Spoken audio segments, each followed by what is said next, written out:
కర్నూలు జిల్లా ఎమ్మిగనూరు మిలిటరీ కాలనీలో చేనేత కుటుంబం స్థలం కబ్జాకు యత్నం చేశారు. 30 ఏళ్ల క్రితం కొన్న 6 సెంట్ల స్థలంలో అక్రమంగా బండలు పాతారు. అధికార పార్టీ నేతలు ఆక్రమించుకున్నారని వైసీపీ నాయకుడు మల్లికార్జున ఆరోపించారు.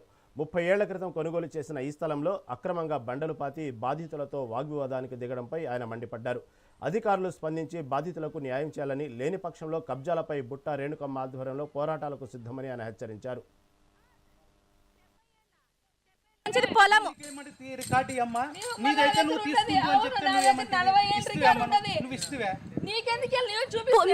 వెళ్ళండి, మేము పోలీసులకు ఇచ్చినాము అన్న, మేము కూడా పోలీసులకు ఇచ్చినాము.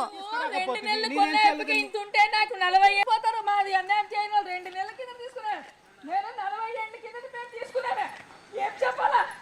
40 ఏళ్ళకి నుంచి ఎట్లా పెట్టాము, ఇప్పుడే అదో వేసి తీసుకుంటామంటే ఇట్లా చేస్తే పట్టుకొని పోవాలి మేము.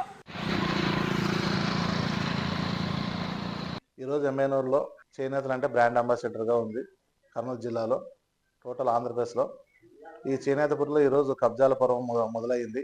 ఎందుకంటే మన 3 రోజుల క్రితం వచ్చిన మీడియాలో మన చేనేతకు సంబంధించిన కెంచుగూడి నారాయణ నాగరత్న అనే దంపతులు సర్వే నెంబర్ 574లో ప్లాట్ నెంబర్ 16, 17లో కొంతమంది తెలుగు తమ్ముళ్ళు కబ్జా చేయడం జరిగింది. దానిలో సర్వే నెంబర్లో మార్చి ఈరోజు ప్లాట్లు రిజిస్ట్రేషన్ చేసుకున్నారని అంటున్నారు. చేనేత తరఫున చేనేతలకు న్యాయం చేయండి, రెవెన్యూ డిపార్ట్మెంట్కి, మున్సిపల్ సిబ్బందికి. కాబట్టి మా చేనేతలు ఎవరు ఆస్తులు కానీ ఎవరి స్థలాలు కానీ కబ్జా చేసే పరిస్థితుల్లో ఎవరు లేరు. ఎందుకంటే మా చేనేతలు అంటే శాంతి కాముకులు అనేది అందరికీ తెలుసు.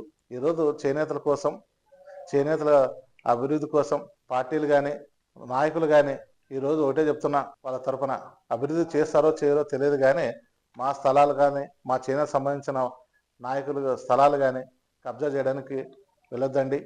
ఆ తర్వాత వచ్చే రోజుల్లో కూడా మేము చేనేత తరఫున ఏమైనా సమస్యలు ఉంటే, అంటే కబ్జాలు చేస్తే వాళ్ళ తరఫున, మా పార్టీ తరఫున, మా బుట్టా రేణుకమ్మ గారి తరఫున, వైఎస్ఆర్సీపీ పార్టీ తరఫున మేము